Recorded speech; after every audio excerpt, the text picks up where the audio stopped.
আখি গুলজার ম্যামের সাথে 22 বছর পরে উনিও পর্দায় আসছেন, তুমি সেখানে কাজ করেছো, এত এত ভালো একটা ঘর থেকে কাজটা হচ্ছে, তো তার তার সাথে যদি তোমার কোনো স্পেশাল মেমরি শেয়ার করো। স্পেশাল মেমোরি মানে আমি তো খুব টেনশনে ছিলাম, প্যানিক চলছিল আমার, যে এরকম একটা মানে এরকম অভিনেত্রী, মানে আমার বাবারা মানে ফিদা ছিল আর কি বলা যেতে পারে।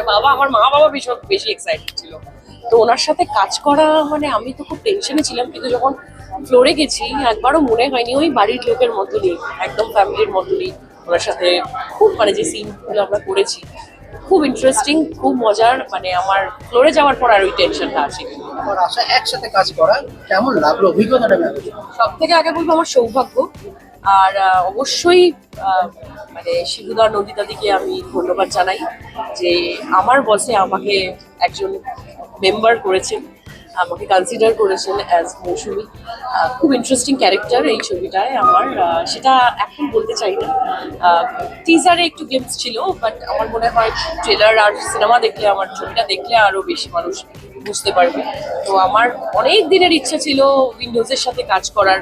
আমার অনেক কলিগরা বলেছে যে, শুনেছিলাম যে উইন্ডোজে কাজ করলে মনে হবে না যে কোনো কাজ করছি, প্রপার শুটিং, কোনো একটা আলাদা অচেনা জায়গায় কাজ করছি।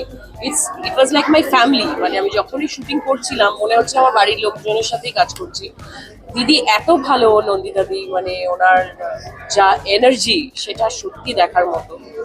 আর মানে উনি যে সবার বস সেটা কোনো সময় ভাবতে দেয়নি, একদম মানে নিজের মেয়ের মতো আমাকে ট্রিট করেছে। তো এরকম মানে কি বলবো, এরকম একটা ঘরে, মানে এরকম একটা বাড়িতে আমি আবার কাজ করতে চাই।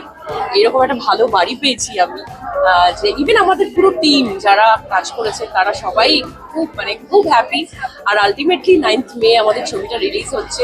তো ভগবানের আশীর্বাদে, আপনাদের সবার ভালোবাসায় আশা করছি আপনাদের খুব ভালো লাগবে। শিবুদা শিবুদা খুব মজা করে শুটিং করে, তোমার যদি একটা মজার মানে অভিজ্ঞতা যদি জানাও। মজার মানে আমার খুব মজা লেগেছিল, আমি যখন মেরিন ড্রাইভে একটা আমাদের শুটিং ছিল মুম্বাইতে, সেখানে বেশ ইন্টারেস্টিং। মানে যখন মানে সানডাউন হচ্ছিল তখন একটা খুব সুন্দর সিন আমরা শুট করেছি। অসাধারণ, মানে ওটা মজার থেকেও ভীষণ ভালো লাগার ব্যাপার ছিল।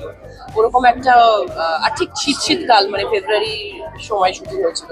ওই সময়টা আমার খুব মেমোরেবল ছিল, মানে আমি ওটা ভুলতে পারছি না। ইভেন একটা শর্ট ছিল যেটা জাস্ট মানে লাইটটা চলে যায়, আলোটা চলে যাচ্ছে, আমি জাস্ট মানে ওই সমুদ্র দেখে দেখে মানে আমি জাস্ট মানে চোখ দিয়ে জল বেরিয়ে গেছে, একটা আলাদা ফিলিং। সো খুব এনজয় করেছি আমি এই ছবিটা করতে গিয়ে।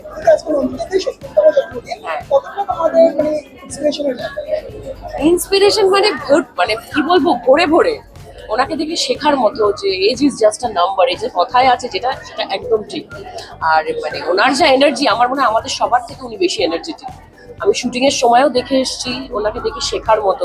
আমি বললাম না, অদ্ভুত ভাবে আমি ওনার দিকে তাকিয়ে থাকতাম যে একটা মানুষ মানে একটা মেয়েরা মানে সব পারে, ওনাকে দেখলে বোঝা যায়। মানে she is the perfect example বলা যেতে পারে। সো শিখলাম অনেক কিছু, আরো শিখতে চাই। তো খুবই ভালো লেগেছে, দিদির আশীর্বাদ চাই সবসময়।